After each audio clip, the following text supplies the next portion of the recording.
செய்திகள் தொடர்கின்றன. பெரம்பலூர் மாவட்டம் குன்னம் பேருந்து நிலையம் பகுதியில் விசிகவினருக்கும் திமுகவினரும் கற்களை வீசி தாக்கி மோதிக்கொண்ட சம்பவம் பரபரப்பை ஏற்படுத்தியுள்ளது. தமிழக வெற்றிக் கழக தலைவர் விஜய் தலைமையிலான அரசுக்கு பெரும்பான்மை நிரூபிப்பதற்காக ஆதரவு தெரிவித்த விசிக சட்டப்பேரவை உறுப்பினர் வன்னியரசுவுக்கு ஆதி திராவிடர் நலத்துறை அமைச்சர் பதவி அண்மையில் வழங்கப்பட்டது.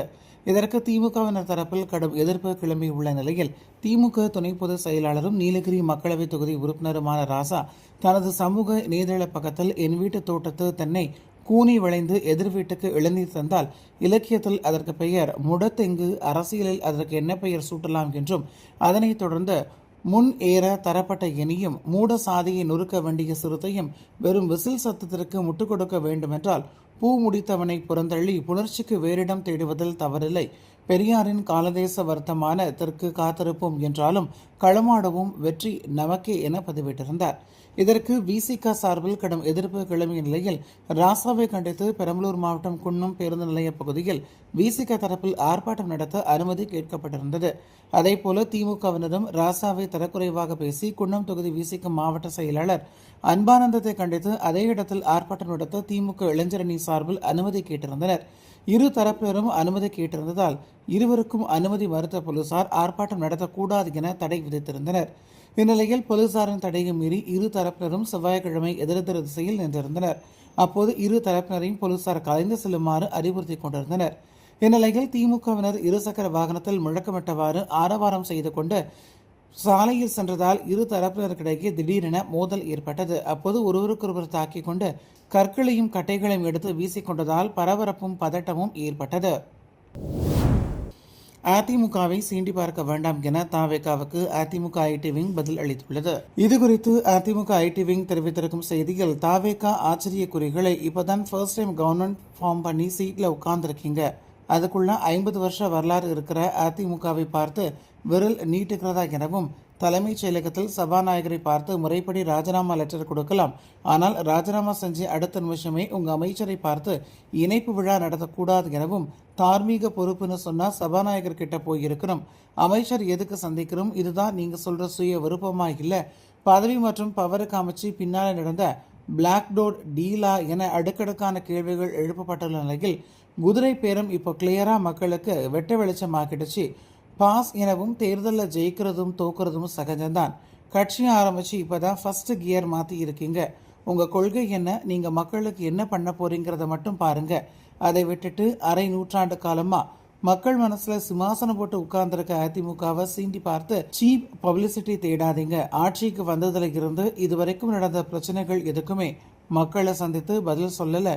கொஞ்சம் கூட துணிவில்லாத உங்கள் தலைவரை வச்சுக்கிட்டு இதெல்லாம் உங்களுக்கு செட் ஆகாது, போங்க போய் ரீல்ஸ் போட்டு விளையாடுங்க பாஸ் என அதில் தெரிவிக்கப்பட்டுள்ளது. பரபரப்பான அரசியல் சூழலில் நடைபெறும் முக்கிய நிகழ்வுகளை சிறப்பு செய்தியாக பார்க்கலாம். தமிழ்நாட்டில் மின்சார பற்றாக்குறை இல்லை என அரசு மற்றும் மின்வாரியம் தொடர்ந்து விளக்கமளித்து வந்தாலும் மாநிலத்தின் பல பகுதிகளில் மின்தடை குறித்த புகார்கள் தினம்தோறும் அதிகரித்து வருகின்றன. குறிப்பாக கோடை வெப்பம் அதிகரித்துள்ள நிலையில் நகர்ப்புறங்களிலும் கிராமப்புறங்களிலும் திட்டமிடப்படாத மின்வெட்டுக்கள் பொதுமக்களிடம் கடும் அதிருப்தியை ஏற்படுத்தியுள்ளது. அதற்கு தமிழ்நாட்டின் மின்சார தேவை 20,000 மெகாவாட்டிற்கு குறைவாகவே உள்ளதாகவும், ஆனால் தேவையான அளவில் மின்சாரம் கிடைக்கப்பெறுவதாகவும் மின்சார வாரியம் தெரிவித்துள்ள நிலையிலும் கிராமங்கள் முதல் நகரங்கள் வரை தொடரும் இந்த மின்வெட்டு புதிய அரசின் நிர்வாகம் குறித்த சந்தேகத்தையும் எழுப்பியிருக்கிறது. தற்பொழுது மாநிலம் முழுவதும் ஆயிரக்கணக்கான துணை மின் நிலையங்கள், லட்சக்கணக்கான கிலோமீட்டர் மின்கம்பிகள் மற்றும் பல லட்சம் மின்மாற்றிகள் மூலம் சுமார் 3,5 லட்சம் நுகர்வோருக்கு மின்சாரம் விநியோகிக்கப்பட்டு வருகிறது. ஆனால் மின்தடைக்கு காரணம் மின்சார உற்பத்தி பற்றாக்குறை அல்ல, மாறாக தொழில்நுட்ப கோளாறுகளும் பராமரிப்பு சிக்கல்களுமே காரணம் என அதிகாரிகள் கூறி வரும் நேரத்தில் மின்தடைக்கு காரணம் சில கருப்பாடுகள் தான் என தமிழ்நாடு மின்சாரத்துறை அமைச்சர் பிரச்சனையை மடைமாற்ற முயல்கிறார் என்ற ஆதங்கமும் பொதுமக்களிடம் எழாமல் இல்லை.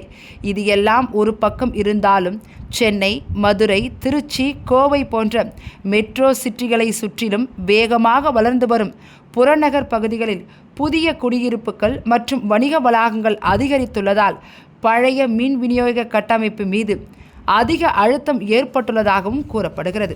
எது எப்படி இருந்தாலும் மின்தடை காரணமாக பொறுத்து போன மக்கள் தமிழக முதல்வர் விஜயின் வீடு இருக்கும் அதே பகுதியில் கிழக்கு கடற்கரை சாலையில் நேற்று இரவு போராட்டம் நடத்தியது அரசு நிர்வாகத்திற்கு ஏற்பட்ட களங்கமாகவே பார்க்கப்படுகிறது. இப்படி சென்னை முதல் கன்னியாகுமரி வரை இரவு பகல் பாராமல் அடிக்கடி நடக்கும் மின்வெட்டை போர்க்கால அடிப்படையில் சரி செய்ய என்ன செய்ய போகிறார் முதலமைச்சர் ஜோசப் விஜய் என்பதே அனைவரின் எதிர்பார்ப்பாக உள்ளது. தமிழ்நாட்டின் பல்வேறு பகுதிகளில் நடைபெற்ற நிகழ்வுகளை உங்க ஊர் செய்திகள் பகுதியில் தற்போது சுருக்கமாக பார்க்கலாம். ஒன்றிய அரசின் உர விலை உயர்வை ரத்து செய்ய கோரியும் மாநில அரசு கூட்டுறவு பயிர்க்கடனை முழுமையாக தள்ளுபடி செய்ய வலியுறுத்தியும் தமிழ்நாடு விவசாயிகள் சங்கங்கள் சார்பில் மாநிலம் முழுவதும் கண்டன ஆர்ப்பாட்டங்கள் நடைபெற்று வருகின்றன. இதன் ஒரு பகுதியாக தமிழ்நாடு விவசாயிகள் சங்கங்களின் திருச்சி மாநகர் மற்றும் புறநகர் மாவட்ட குழுக்கள் சார்பில் திருச்சி ஜங்ஷன் ரயில் நிலையம் எதிரே இன்று கண்டன ஆர்ப்பாட்டம் நடைபெற்றது. இந்த ஆர்ப்பாட்டத்தில் விவசாய சங்கங்களின் நிர்வாகிகள் திரளாக கலந்து கொண்டு ஒன்றிய அரசுக்கு எதிராக கண்டன முழக்கங்களை எழுப்பினர். செங்கல்பட்டு மாவட்டம் மதுராந்தகம் அருகே சென்னை திருச்சி தேசிய நெடுஞ்சாலையில் திண்டிவனத்தில் இருந்து சென்னை நோக்கி சென்ற காரின் டயர் வெடித்து கார் டாடா ஏசி வாகனம் மீது மோதி விபத்து ஏற்பட்டது. இதனால் திருச்சி சென்னை தேசிய நெடுஞ்சாலையில் சுமார் 5 கிலோமீட்டர் தூரம் வரை கடுமையான போக்குவரத்து நெரிசல் ஏற்பட்டது. பின்னர் இதுகுறித்து தகவல் அறிந்து வந்த போக்குவரத்து போலீசார் விபத்துக்குள்ளான வாகனங்களை அப்புறப்படுத்தி போக்குவரத்தை சரி செய்தனர்.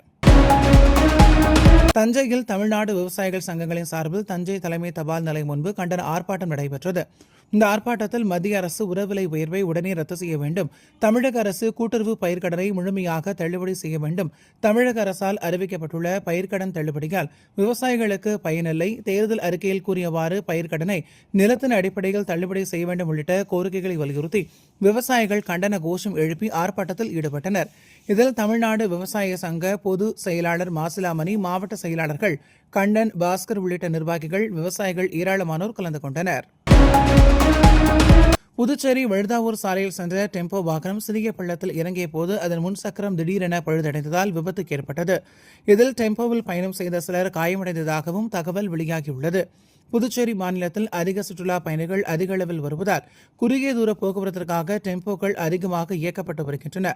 ஆனால் போக்குவரத்து துறை சார்பில் வாகனங்கள் முறையாக கண்காணிக்கப்படாததால் பழைய மற்றும் பராமரிப்பு குறைவான டெம்போக்கள் இயக்கப்படுவதாக பொதுமக்கள் குற்றம் சாட்டுகின்றனர். எனவே போக்குவரத்து துறை மற்றும் போக்குவரத்து காவல்துறை இணைந்து டெம்போ வாகனங்களின் தரம், பாதுகாப்பு மற்றும் தொழில்நுட்ப நிலையை ஆய்வு செய்ய பின்னரே பணிகளை அனுமதிக்க வேண்டும் என்று பொதுமக்கள் கோரிக்கை விடுத்துள்ளனர். செங்கல்பட்டு மாவட்டம் தாம்பரம் அடுத்த மாடம்பாக்கம் பகுதியில் உள்ள தனியார் பள்ளியில் உலக சர்வதேச சதுரங்க போட்டி தமிழ்நாடு சதுரங்க சங்கம் மற்றும் ஆர்வி செஸ் அகாடமி சார்பில் நடைபெற்றது.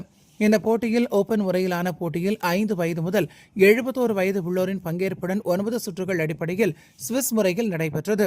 இந்த போட்டியில் 300க்கும் மேற்பட்ட சதுரங்க வீரர்கள் தங்களுடைய திறமையை வெளிப்படுத்தினர். இதில் வெற்றி பெற்ற 160 வீரர்களுக்கு கோப்பைகளும் சான்றிதழ்களும் ரொக்க பரிசுகளும் வழங்கப்பட்டது. இந்த போட்டியில் அன்னை அருள் பள்ளி நிர்வாக தலைவர் Joseph Selvakumar, grand master Ilamparithi, பிடை பயிற்சியாளர் ரவிச்சந்திரன், ஆர்வி செஸ் அகாடமி நிறுவனர் ஜெகன் உள்ளிட்டோர் நிகழ்ச்சியில் பங்கேற்று வீரர்களை உற்சாகப்படுத்தினர். திருவள்ளூர் அடுத்த தாவூத்கான்பேட்டை கிராமத்தைச் சேர்ந்தவர் பார்வதி.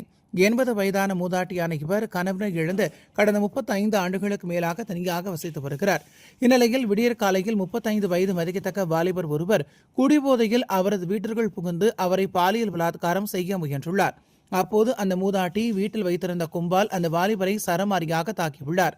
இதனால் அந்த வாலிபர் அலறி அடித்துக் கொண்டு ஓடியுள்ளார். அவர் தனது செல்போனை அங்கு விட்டுவிட்டு சென்றதாக கூறப்படுகிறது.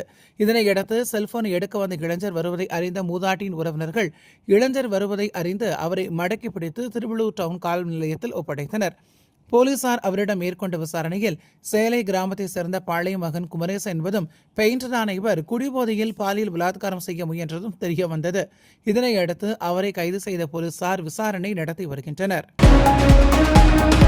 தேனி மாவட்டம் பெரியகுளம் அருகே உள்ள டி கள்ளுப்பட்டி பகுதியில் செயல்பட்டு வரும் தனியார் பள்ளியை கண்டித்து புரட்சி பாரதம் கட்சியினர் மாவட்ட ஆட்சியர் அலுவலகம் முன்பு கண்டன ஆர்ப்பாட்டத்தில் ஈடுபட்டனர்.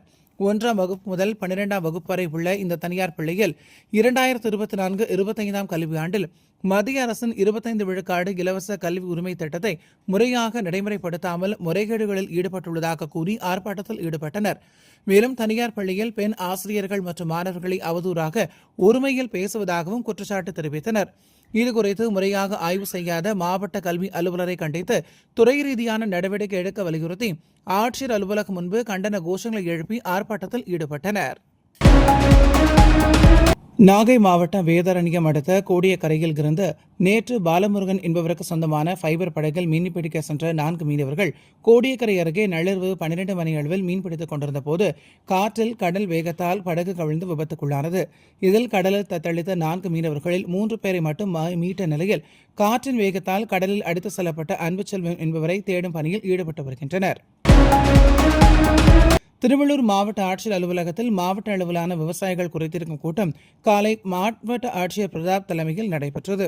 இந்த கூட்டத்தில் வேளாண்மைத்துறை, தோட்டக்கலைத்துறை, வேளாண் விற்பனை மற்றும் வணிகத்துறை, வேளாண்மை பொறியியல் துறை, கால்நடை பராமரிப்புத்துறை, பேரூராட்சி, நகராட்சி, பொதுப்பணித்துறை மற்றும் இதர வேளாண் துறைகளின் மாவட்ட அளவிலான தலைமை அலுவலர்களும் இதில் பங்கேற்றனர்.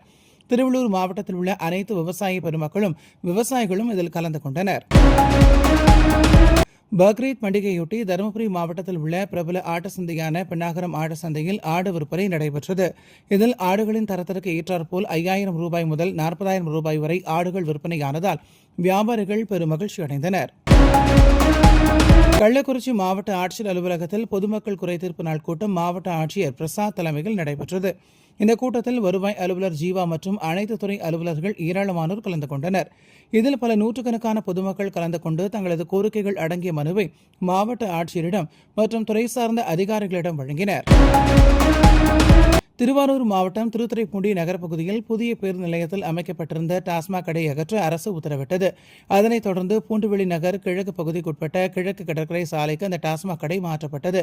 அதனை எதிர்த்து பொதுமக்கள் திடீர் சாலை மறியல் போராட்டத்தில் ஈடுபட்டனர். இதனால் சுமார் 1 மணி நேரத்திற்கு மேலாக போக்குவரத்துக்கு பாதிப்பு ஏற்பட்டது. இதனையடுத்து அங்கு வந்த திருத்துறைப்பூண்டி காவல்துறையினர் நடவடிக்கை மேற்கொள்வதாக உறுதி அளித்ததை அடுத்து போராட்டம் கைவிடப்பட்டது. கள்ளக்குறிச்சி மாவட்டம் சங்கராபுரம் அருகே அந்தியூர் கிராமத்தில் ஆட்டு சந்தை நடைபெற்றது. இதில் கள்ளக்குறிச்சி மட்டுமின்றி விழுப்புரம், திருவண்ணாமலை, சேலம், கடலூர் உள்ளிட்ட வெளி மாவட்டங்களைச் சேர்ந்த கால்நடை விற்பனையாளர்கள், விவசாயிகள் அதிக அளவில் குவிந்து ஆடுகளை வாங்கி செல்வது வழக்கம். தற்போது பக்ரீத் பண்டிகை நெருங்கி வருவதால் வார சந்தையில் ஏராளமான செம்மறி ஆடுகள், வெள்ளாடுகள் விற்பனைக்கு வந்தன. ஆடு ஒன்று 5000 ரூபாய் முதல் 30,000 ரூபாய் வரை விற்பனையான நிலையில் இன்று ஒரே நாளில் மட்டும் 3 கோடி ரூபாய்க்கு விற்பனை நடைபெற்றதால் விவசாயிகள் மகிழ்ச்சி அடைந்தனர்.